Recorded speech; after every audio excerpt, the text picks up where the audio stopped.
Morning from Mission Control Houston, and welcome to today's International Space Station update. Joining us here inside of the flight control room at the Johnson Space Center in Houston, Texas, with the Orbit 2 team currently on console monitoring this orbiting laboratory. Team being led today by Flight Director Ed Van Cise. Joining him at the Capcom position right next to him is Kathy Bolt, serving as the communication link between all of our teams down here on the ground and the astronauts up in space. And those astronauts right now, the crew of Expedition 34, moving into their third full day as an Expedition 34 crew. All the way on the left there, the commander, NASA astronaut Kevin Ford on his second space flight. He is joined by two Russian cosmonauts, OLEG NOVITSKIY and Evgeny Tarelkin, both rookie space flyers on their first flight on board the International Space Station. Crew moving into its first full work day, following a day off and a light duty day yesterday,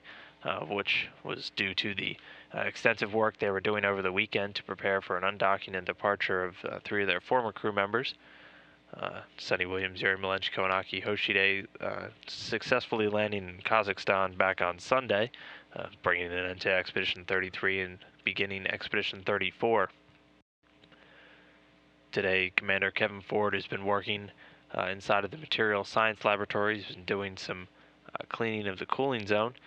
The Material Science Laboratory is used to provide controlled material processing conditions on board the International Space Station,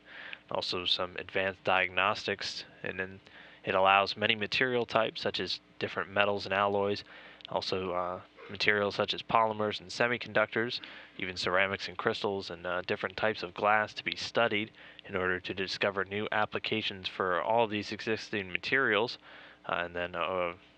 potentially develop new or improved materials. Aside from that work, he's been doing some sample analysis today inside of the station's environmental health system over in the Total Organic Carbon Analyzer, which is part of the station's water recovery system, which looks to constantly monitor the astronauts' drinking water, ensure that it is healthy and safe for them.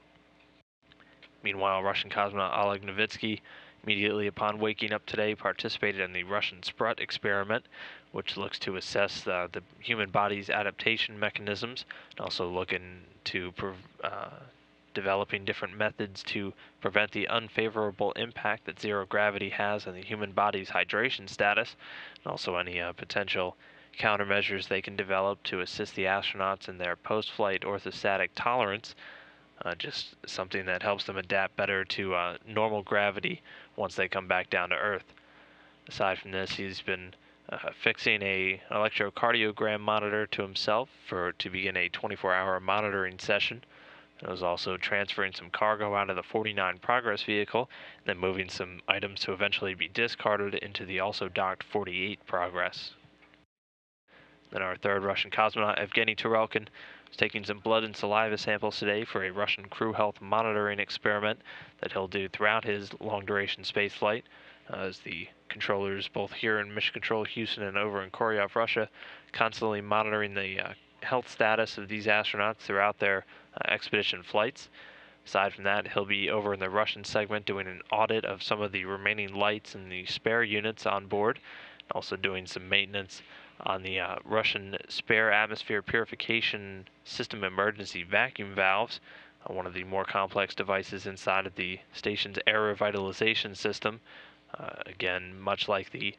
water recovery system that Kevin Ford is working on today, that air purification system dedicated to ensuring these astronauts have a safe and healthy environment throughout their long-duration space flights.